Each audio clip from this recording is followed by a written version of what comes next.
आदरणीय बंधुओं, माताओं व मेरी प्यारी बहनों, राधे राधे। आप सभी का हमारे इस YouTube चैनल जीवन की धारा पर बहुत बहुत स्वागत है। बंधुओं, आज हम इस वीडियो में बुधवार की कथा सुनेंगे, जिसे सुनने सुनाने से गणेश जी की कृपा से घर में खुशियों की बरसात होती है, हर इच्छा पूर्ण होती है।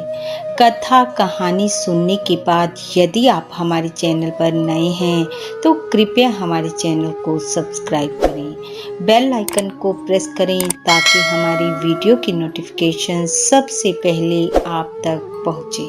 वीडियो को शेयर व लाइक भी जरूर करें। कथा कहानी के अनुसार एक नगर में एक सेठ सेठानी अपने परिवार के साथ रहते थे। परिवार में माता पिता भाई भाभी सब थे, परंतु सेठ सेठानी के अपनी कोई संतान नहीं थी। दोनों पति पत्नी गणेश जी के भक्त थे। नित्य प्रति गणेश जी के मंदिर दर्शन करने जाते।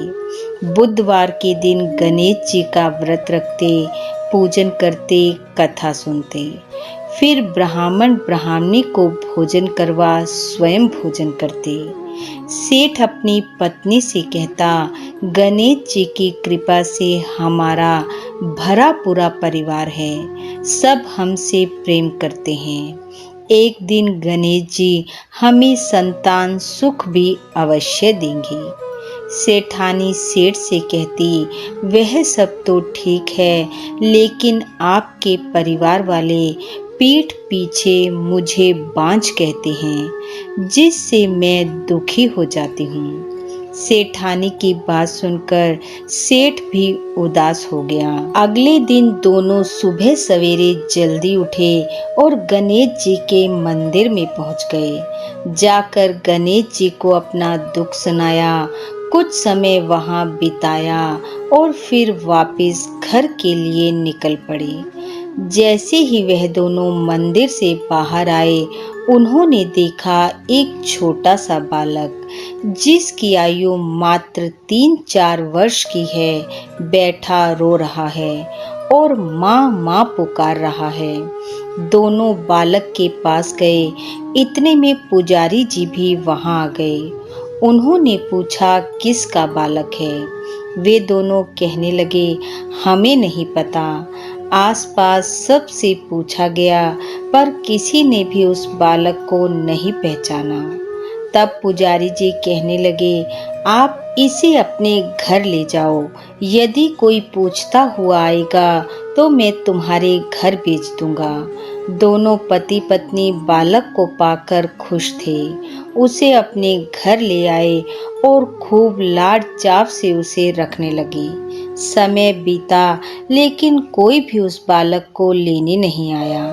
तब उन दोनों ने विचार किया कि घर वालों की आज्ञा लेकर हम इस बालक को गोद ले लेते हैं। उनकी बात सुनकर सब खुश हुए। उन्होंने बालक को नगर पंचायत के सामने गोद ले लिया। बालक का नाम गणेशिया रखा गया। अब सेठ सेठानी पुत्र को पाकर बहुत प्रसन्न रहने लगे और अब वे तीनों नित्य प्रति गणेश जी के दर्शनों को जाते।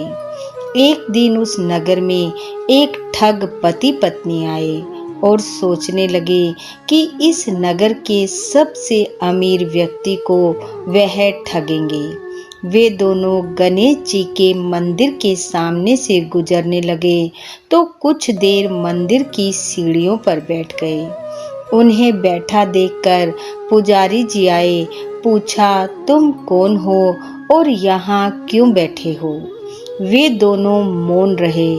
उन्हें चुप देखकर पुजारी जी बोले, क्या तुम्हारा पुत्र खो गया है? अब वे दोनों कुछ सोचते हुए बोले, हाँ, खो गया है। पुजारी जी ने पूछा, कितना समय हो गया पुत्र को खोए हुए? तो उन्होंने कहा, 3 वर्ष। यह सुनकर पुजारी जी ने कहा, तुम्हारा बालक यही है इस नगर में और नगर सेठ के यहाँ पल रहा है। ऐसा कहकर पुजारी जी उन दोनों को लेकर सेठ के घर पहुंच गए और जाकर कहा, सेठ जी, गणेशिये के असली माता पिता आ गए हैं। यह सुनकर दोनों बेहद उदास हो गए। सेठानी रोने लगी। सेठानी को धीरज बंधाते हुए सेठ ने उन दोनों ठग पति पत्नी से कहा, अब काफी रात हो गई है, आज आप दोनों हमारे घर विश्राम करो, सुबह तुम अपने पुत्र गणेशिये को ले जाना। सेठ की बात सुनकर वे दोनों खुश हो गए, क्योंकि वह बालक को नहीं, उनके धन को ले जाना चाहते थे। सेठ ने उन दोनों को भोजन करवाया और अतिथि गृह में ठहरा दिया। वे दोनों चोरी की योजना बनाने लगे। उधर सेठ सेठानी दोनों को नींद नहीं आ रही थी। वे दोनों बहुत दुखी थे। आधी रात के बाद वे ठग पति पत्नी धीरे धीरे उठे और हर कमरे की तलाशी लेने लगे और धन को खोजते खोजते वे दोनों उस कमरे में पहुंच गए जहां तिजोरी थी। जैसे ही उन दोनों ने तिजोरी वाले कमरे में प्रवेश किया, आवाज सुनकर घर के नौकर की आंख खुल गई और जैसे ही उसने उन अनजान पति पत्नी को तिजोरी वाले कमरे में देखा तो धीरे से कमरे का दरवाजा बाहर से बंद कर दिया और चिल्लाने लगा, चोर चोर। आवाज सुनकर घर के सभी लोग वहां इकट्ठे हो गए। सेठ ने दरवाजा खोला तो कमरे में उन दोनों को पाया। सेठ कहने लगा, ये दोनों तो चोर हैं, हम अपने गणेशिये को इन्हें नहीं देंगे। अपनी योजना असफल होते देख दोनों इस बात पर अड़ गए कि ये हमारा ही पुत्र है और हम हर हाल में इसे लेकर ही जाएंगे। सुबह बात मंदिर के पुजारी जी तक पहुंची। तब पुजारी जी ने कहा, ये दोनों माताएं गणेश जी के मंदिर में चलकर खड़ी होंगी।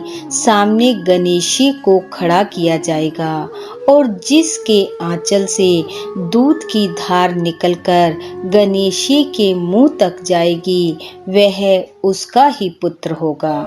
तब गणेश जी के सामने ऐसा ही किया गया। सेठानी के आंचल से दूध की धार गणेशिये के मुख तक पहुंची। सब इस चमत्कार को देखकर गणेश जी की जय जयकार करने लगे। सेठ सेठानी पुत्र को पाकर फूले न समाये और जोर जोर से बोलने लगे, गणेश जी महाराज की जय, गणेश जी महाराज की जय। हे गणेश जी, जैसी कृपा आपने सेठ सेठानी पर की, वैसी सब पर करना। जैसे उनका घर आंगन खुशियों से भरा, वैसा सबका भरना। सब पर अपनी शुभ कृपा दृष्टि करना। इन्हीं शुभकामनाओं के साथ आप सबका बहुत बहुत धन्यवाद। राधे राधे।